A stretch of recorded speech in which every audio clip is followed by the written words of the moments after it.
बोलिए शंकर भगवान की जय, लक्ष्मी नारायण भगवान की जय, वैशाख मास की जय। वैशाख मास दूसरा अध्याय है स्कंद पुराण के अनुसार जो हम कर रहे हैं। तो इसमें दूसरे अध्याय के प्रारंभ में एक श्लोक आता है कि न माधव समो मासो न कृतेन युगम समम न च वेद समम शास्त्रम न तीर्थम गंगया समम। यह श्लोक वैशाख मास की विशेषता बताता है कि वैशाख मास के समान कोई मास नहीं है, कोई महीना नहीं है, और सतयुग के समान कोई युग नहीं है, वेद के समान कोई शास्त्र नहीं है, और गंगा जी के समान कोई तीर्थ नहीं है।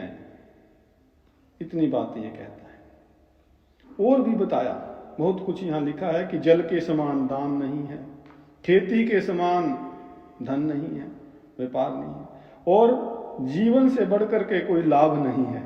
आपको जीवन मिल गया, ये प्रभु की बड़ी कृपा हो गई, बहुत बड़ा लाभ हो गया। उपवास के समान कोई तप नहीं है, दान से बढ़कर कोई सुख नहीं, दया के समान कोई धर्म नहीं है। दया धर्म का मूल है, और धर्म के समान कोई मित्र नहीं, सत्य के समान कोई यश नहीं है, और आरोग्य के समान उन्नति नहीं है। भगवान विष्णु से बढ़कर के कोई रक्षक नहीं, और वैशाख मास के समान संसार में फिर कहते हैं कि कोई पवित्र मास नहीं है। ये विद्वान पुरुष कह रहे हैं। वैशाख श्रेष्ठ मास है, और शेष साई भगवान विष्णु को सदा सदा प्रिय है। सब दानों से जो पुण्य होता है और सब तीर्थों में जो फल होता है, उसी को मनुष्य वैशाख मास में केवल जल दान करके, पानी मात्र का दान करके प्राप्त कर लेता है। जो जल दान में असमर्थ है, नहीं दे सकता, ऐसे ऐश्वर्य की अभिलाषा रखने वाले पुरुष को उचित है कि वो दूसरे को प्रबोध करे, किसी और को प्रेरणा दे, तो दूसरे को जल दान का महत्व समझावे। यह सब दानों से बढ़कर के हितकारी है। जो मनुष्य वैशाख में सड़क पर यात्रियों के लिए प्याऊ लगवाता है, वह विष्णु लोक में प्रतिष्ठित होता है। नृप श्रेष्ठ प्रपादान, पांसला या प्याऊ, ये देवताओं, पितरों तथा ऋषियों को अत्यंत प्रीति देने वाला है। जिसने प्याऊ लगा करके रास्ते के थके मांदे मनुष्यों को संतुष्ट किया है, उसने ब्रह्मा, विष्णु और शिव आदि देवताओं को संतुष्ट कर लिया है। हे राजन, वैशाख मास में जल की इच्छा रखने वाले को जल, छाया चाहने वाले को छाता, और पंखे की इच्छा रखने वाले को पंखा दान करना चाहिए। हे राजेंद्र, जो प्यास से पीड़ित महात्मा पुरुष के लिए शीतल जल प्रदान करता है, वह उतने ही मात्र से 10,000 राजसूय यज्ञों का फल पाता है। धूप और परिश्रम से पीड़ित ब्राह्मण को जो पंखा डुला करके हवा करता है, वह उतने ही मात्र से निष्पाप होकर के भगवान का पार्षद हो जाता है। और जो मार्ग से थके हुए श्रेष्ठ द्विजों को वस्त्र से भी हवा करता है, नहीं भी पंखा है, वह उतने से ही मुक्त हो भगवान विष्णु का सायुज्य प्राप्त कर लेता है। और जो शुद्ध चित्त से ताड़ का पंखा देता है, वह सब पापों का नाश करके ब्रह्मलोक को जाता है। पंखे के दान का इसमें बड़ा महत्व है।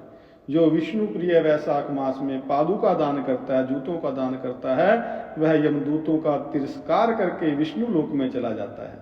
जो मार्ग में अनाथों के ठहरने के लिए विश्राम स्थान बनवाता है, उसके पुण्य फल का तो वर्णन ही नहीं किया जा सकता। मध्याह्न में, मतलब दोपहर में आए हुए ब्राह्मण अतिथि को यदि कोई भोजन दे, तो उसके फल का अंत नहीं, अनंत फल होता है। तो राजन, अन्नदान मनुष्यों को तत्काल तृप्त करने वाला है, और इसलिए जो है संसार में अन्नदान के समान कोई दान नहीं बताया। जो मनुष्य मार्ग के थके हुए ब्राह्मण के लिए आश्रय देता है, तो उसके पुण्य फल का भी वर्णन नहीं किया जा सकता, बहुत पुण्य होता है। जो अन्नदाता है, वो माता पिता आदि का भी विस्मरण करा देता है। इसलिए तीनों लोकों के निवासी अन्नदान की ही प्रशंसा करते हैं। माता और पिता केवल जन्म के हेतु बताए हैं, पर जो अन्न दे करके पालन करता है मनीषी पुरुष, इस लोक में उसको भी पिता कहते हैं। ठीक है, तो ये कई प्रकार के पिता बताए हैं शास्त्र में, इसकी फिर कभी व्याख्या करेंगे। फिलहाल दूसरा अध्याय जो है यहाँ विश्राम को प्राप्त हो रहा है। बोलिए शंकर भगवान की जय। देखिए, शास्त्रों में बहुत कुछ बताया गया। अब हम साधारण सुनते हैं कि मनुष्य खाली हाथ आता है, खाली हाथ चला जाता है, लेकिन हमारे इन शास्त्रों में एक ऐसा साधन भी हमें बताया जिसमें कि मनुष्य खाली हाथ ना जाए, बल्कि यहाँ से सामान लेकर के चला जाए, अपने साथ जाए। वही यहाँ दान का महत्व प्रकट करते हुए बताते हैं कि जो जो वस्तुएं यहाँ पर दान दी जाती हैं वो हमें आगे प्राप्त हो जाती है। ये आगे का प्रबंध है, इसलिए दान जरूर देना चाहिए अपनी सामर्थ्य के अनुसार। किस दान का क्या महत्व है ये इसमें समझाया गया है। और भी पुण्य कर्म है जो वैशाख मास में किए जाएंगे, तो उनके इसमें विशद वर्णन है। और शंकर भगवान की जय।